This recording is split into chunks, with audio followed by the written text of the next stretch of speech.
ചേട്ടോയ് ഞാൻ എന്തിനാ ചേട്ടൻ എന്റെ കൂടെ പൊക്കിയെന്ന് അറിയും? എനിക്കറിയാം. എന്തിനാ? ഒറ്റക്കാണെന്ന് പോകുമ്പോൾ ബോറടിക്കുമല്ലോ, അപ്പൊ കത്തി വെക്കുന്ന ഒരാൾ വേണ്ട, അതല്ല ഇറക്കാൻ വിളിച്ചത്. No man. നിന്റെ ഇംഗ്ലീഷ് നിർത്തണം കേട്ടാ, എനിക്ക് സഹിക്കാൻ പറ്റില്ല. ആളെ പൊക്കിക്കൊണ്ടൊന്നും പോരെ, ഇനി ഇംഗ്ലീഷ് ചേട്ടൻ കൂളാവെന്ന്. എന്തുവാടേ ചേട്ടോ? ചേട്ടൻ ഈ ജലാശയത്തിൽ കിടന്ന് തത്തി കളിക്കുന്ന മീനുകളെ കണ്ടിട്ടുണ്ടോ? ആ, എന്ത് സുന്ദരമാണ് അവർ. എന്ത് എന്ത് ഓമനത്തും തുളുമ്പുന്ന മുഖമാണ് അവർ. നിനക്ക് ഭ്രാന്താണാടാ? എന്താ പിന്നെ എന്തോന്ന് നീ പറയണത്? ചേട്ടാ ഞാൻ പറയുന്നത് ചേട്ടാ ഫസ്റ്റ് കേക്ക്.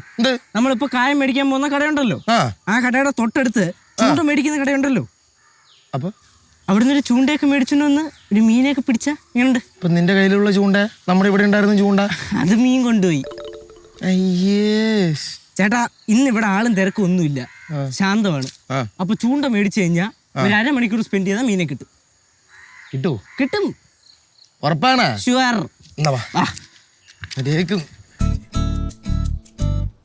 ആഹാ, ഇവിടെ ഇരിക്കായിരുന്നോ? പാൽ കുടിക്കേ. എനിക്ക് പാല് വേണ്ട. കുടിക്കേ. എനിക്ക് വേണ്ടെന്നല്ലേ പറഞ്ഞത്? അത് ശരി, കുറച്ച് ദിവസം നല്ല കുട്ടിയായിരുന്നു, പിന്നെ വാശി തുടങ്ങിയിരിക്കുകയാണല്ലേ? ഒരു കുഴപ്പമില്ലാണ്ടിരിക്കായിരുന്നല്ലോ നീ. എനിക്ക് ഇഷ്ടമില്ലാത്ത എന്തിനാ അമ്മ ഇടുന്നത്? നമ്പർ എനിക്ക് മനസ്സിലായി. അവിടെ അടുക്കളയെന്ന് പറഞ്ഞ കാര്യമല്ലേ. ഇപ്പൊ എന്നെ കൊണ്ട് പറ്റിയൊന്നുമില്ല, വേറെ എന്തെങ്കിലുമൊക്കെ ഉണ്ടാക്കി തരാം. ഈ പാൽ കുടിക്കാൻ നോക്ക്. ഇഷ്ടമില്ലാതെ കുടിച്ചാ ശ്രദ്ധിക്കും. ആണോ? നീ ഇന്ന് കൂടുതൽ ഛർദ്ദിക്കുമെന്ന് എനിക്കറിയാം. അല്ലെങ്കിലും എന്ത് തന്നാലും എനിക്ക് കുഴപ്പമൊന്നുമില്ല. നീ കുടിക്കണില്ല കുടിക്കണേ, ഞാൻ ആ പാലെടുത്ത് കളയും. കളയുന്ന ഇഷ്ടം കൊടുത്താ പോയി. പാലേ ആർക്ക് കൊടുക്കണം എന്നൊക്കെ ഞാൻ തീരുമാനിച്ചോളാം. നിനക്ക് വേണമെങ്കിൽ നീ ഇപ്പൊ എടുത്ത് കുടിക്കേ. നീ വേണ്ടെന്ന് പറഞ്ഞില്ലേ? എനിക്ക് കുഴപ്പമൊന്നുമില്ല. ഇടയ്ക്ക് ഒരു ദിവസം ഇതേപോലെ നിർബന്ധം കാണിച്ചത് ഓർമ്മയുണ്ടോ താൻ? അന്നേരം എല്ലാവരുടെ മുമ്പിൽ ഞാൻ വിളിച്ചിട്ട് രഹസ്യമായിട്ട് അടുക്കളയെ കൊണ്ടുപോയിട്ട് ഒരു സമ്മാനം തന്നെന്ന് ഓർമ്മയുണ്ടോ? ആ സമ്മാനം ഞാൻ ഇനിയും തരും. ആ എത്തിയാ പൊങ്കുവന്മാര് രണ്ടും കൂടെ വായി നോക്കി കഥയും പറഞ്ഞ് നടന്നിട്ടുണ്ടാവും. എത്ര നേരമാണ് നീയൊക്കെ പോയിട്ട്? ഇവന്റെ ഒപ്പല്ലേ പോയി, എന്തോന്ന് ചെയ്യാൻ? മേടിച്ചെന്ന കപ്പലിന്റെ മിഠായി വായി ഇറങ്ങിയോ സാറേ? അത് പെട്ടെന്ന് 2 കപ്പലിന്റെ മിഠായി മേടിച്ചുള്ളൂ. അപ്പൊ ഞങ്ങൾ ഒരു പെട്ടെന്ന് കഴിച്ചു പോയി. നിനക്ക് പിന്നെ മേടിച്ചു തരാടാപ്പാ. എനിക്കൊന്നും മനസ്സില്ല. ബെസ്റ്റ്. മോങ്ങാൻ ഇരുന്ന നായയുടെ പുറത്ത് തേങ്ങ വേണമെന്ന് പറഞ്ഞ പോലെ ഇപ്പൊ അവക്ക് പാല് വേണ്ടെന്ന്. വേറെ എന്തോന്ന് വേണോ അവൾക്ക്? അവക്ക് ഈ സമയത്ത് ഞാൻ സ്പെഷ്യൽ ഉണ്ടാക്കി കൊടുക്കേ.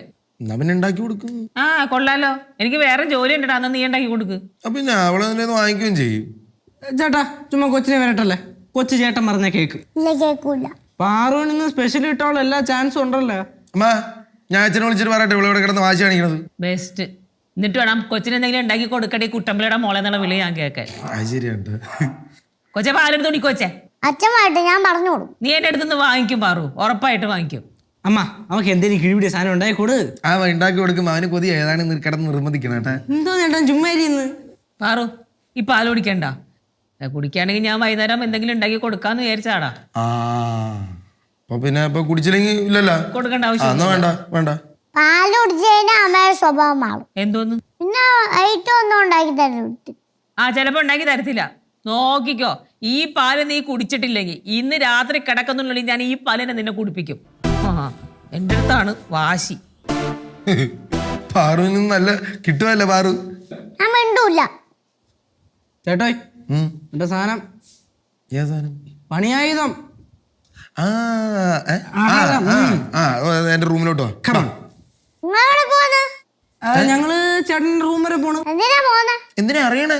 ഇത്രയും അനുസരില്ലാത്ത പിള്ളേർക്ക് നമ്മ സംസാരിക്കാറില്ല. അവിടെ അതെ